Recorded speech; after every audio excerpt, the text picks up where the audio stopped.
Ερευνητές και κυνηγοί τεράτων πραγματοποίησαν κατά τη διάρκεια του Σαββατοκύριακου μια μεγάλη έρευνα στη λίμνη του Λοχ Νες στη Σκωτία για την αναζήτηση του θρυλικού τέρατος.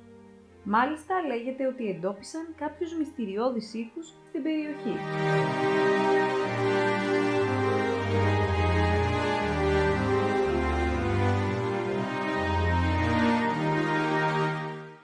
Υπό κακές καιρικές συνθήκες, οι εθελοντές και οι ερευνητές παρατάχθηκαν στις όχθες της Σκοτσέζικης λίμνης, λίγο έξω από το Ινβερνές. Η ομάδα, η οποία αποτελούνταν από 200 περίπου άτομα από όλο τον κόσμο, χρησιμοποίησε ειδικά drones, βάρκες με κάμερες υπέρυθρης ακτινοβολίας και ένα υποβρύχιο υδρόφωνο με την ελπίδα να ξετυλίξει ένα μυστήριο που γοητεύει τον κόσμο εδώ και πάρα πολλά χρόνια.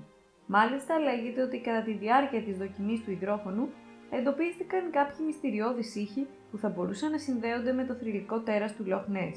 Ο Paul Nixon, γενικός διευθυντής του Loch Ness Center, πιστεύει πως κάτι μεγάλο κρύβεται στα βάθη της λίμνης. Ο κ. Nixon είπε ότι δεν ξέρουμε ακριβώς τι υπάρχει και τι είναι στην πραγματικότητα το τέρας του Loch Ness ή αλλιώς Nessie.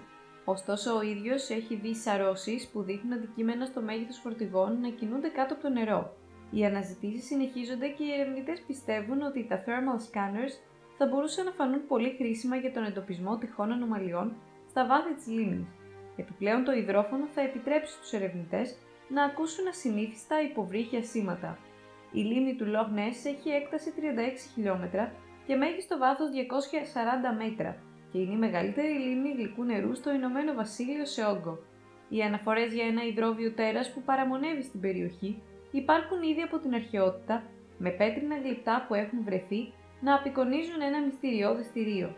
Η παλαιότερη γραπτή αναφορά του κλάσματος χρονολογείται από το 565 μετά Χριστόν σε μια βιογραφία του Ιρλανδού μοναχού Σαν Κολούμπα. Σύμφωνα με το κείμενο, το τέρας επιτέθηκε σε έναν κολυμβητή και ήταν έτοιμο να χτυπήσει ξανά όταν ο Κολούμπα το διέταξε να υποχωρήσει. Πιο πρόσφατα, τον Μάιο του 1933, η τοπική εφημερίδα Inverse Courier ανέφερε ότι ένα ζευγάρι που περνούσε δίπλα από τη λίμνη είδε μια τρομερή αναταραχή στο νερό. Σήμερα υπάρχουν περισσότερες από 1.100 επίσημες καταγεγραμμένες θεάσεις του τέρατος του Loch Ness, σύμφωνα με το The Loch Ness Center.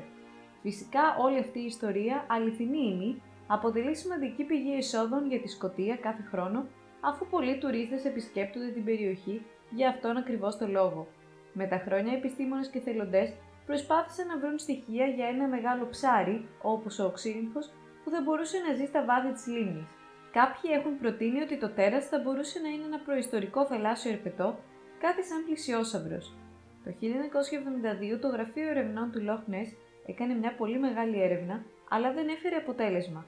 Το 1987 η Operation Deep Scan ανέπτυξε εξοπλισμό sonar σε όλο το πλάτος της λίμνης και ισχυρίστηκε ότι βρήκε ένα άγνωστο αντικείμενο ασυνήθιστου μεγέθους και αντοχής. Το 2018 οι ερευνητές διεξήγαγαν μια έρευνα DNA στο Loch Ness για να ανακαλύψουν τους οργανισμούς που ζουν εκεί. Δεν βρέθηκαν σημάδια πλησιόσαυρου ή άλλου τόσο μεγάλου ζώου, αν και τα αποτελέσματα έδειξαν την παρουσία πολλών χελιών. Το σίγουρο είναι ότι το μυστήριο της Nessie ή του τέρατος του Loch Ness θα μας απασχολεί για πολύ καιρό ακόμα.